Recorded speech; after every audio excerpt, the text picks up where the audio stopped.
অনেক দিন পরে ফিরে এলাম রুম্পাস রান্নাঘরে। ব্যক্তিগত কিছু কারণের জন্য আমি এতদিন রেসিপি ছাড়তে পারিনি। আজ থেকে আবার নতুন রেসিপি ছাড়বো, তোমরা আমার পাশে থেকো।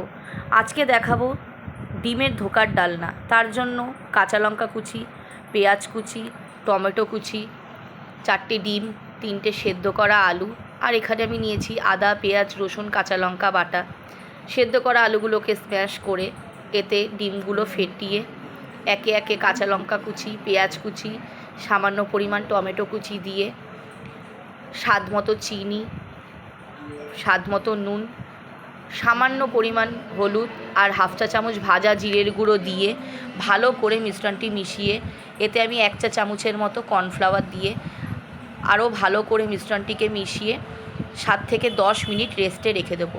এবার আমি একটা প্যানে তেল গরম করে তাতে আমি অল্প করে ব্যাটারগুলো দেব। আমি অল্প অল্প করে ছোট ছোট করে ভেজে নেব। তোমরা চাইলে মোটা করে একবারেও ভেজে নিতে পারো। আমি একটু পাতলা টুকরো করব, তাই অল্প অল্প করে ভেজেছি। মিডিয়াম টু লো ফ্লেমে রেখে এইভাবে লাল লাল করে উল্টে পাল্টে ভেজে নেব। আমার সবগুলো ভাজা হয়ে গেছে। এবার আমি একটা ছুরির সাহায্যে এটাকে নিজের শেপ মতো কেটে নিচ্ছি। তোমরা তোমাদের মতো কাটবে। দেখো বন্ধুরা, আমি একটু পাতলা করেছি এটা। তোমরা চাইলে একবারে ব্যাটারটা দিয়ে মোটা করেও করতে পারো। টুকরোগুলো করা হয়ে গেলে একটা কড়াইতে বেশ খানিকটা সাদা তেল গরম করে তাতে গোটা গরম মশলা, সামান্য পরিমাণ গোটা সাদা জিরের ফোড়ন দিয়ে বাটা মশলাটা দিয়ে ভালো করে নাড়াচাড়া করে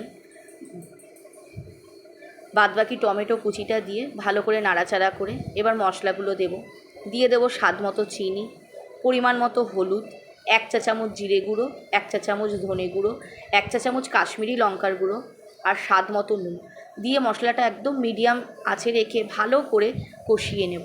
মশলাটা এভাবে কষে তেল না ছাড়া অবধি আমি কষাতে থাকবো। দেখো মশলাটা কষানো হয়ে গেছে। এবারে আমি এতে পরিমাণ মতো জল দিয়ে দেব। জল দিয়ে ভালো করে মশলাটার সাথে মিশিয়ে নেওয়ার পর মিডিয়াম টু লো ফ্লেমে রেখে 10 মিনিটের মতো আমি ভালো করে এরমভাবে ঝোলটা ফুটিয়ে নেব।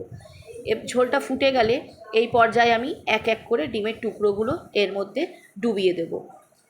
ভালো করে ডিমগুলো দিয়ে সাজিয়ে ডুবিয়ে দিয়ে আমি একটা ঢাকা দিয়ে মিডিয়াম টু লো ফ্লেমে রেখে 10 মিনিটের মতো ফুটিয়েছি। এইবারে এরকম গাঢ় হয়ে গেলে এটাকে নামিয়ে আমি সার্ভ করে নেব।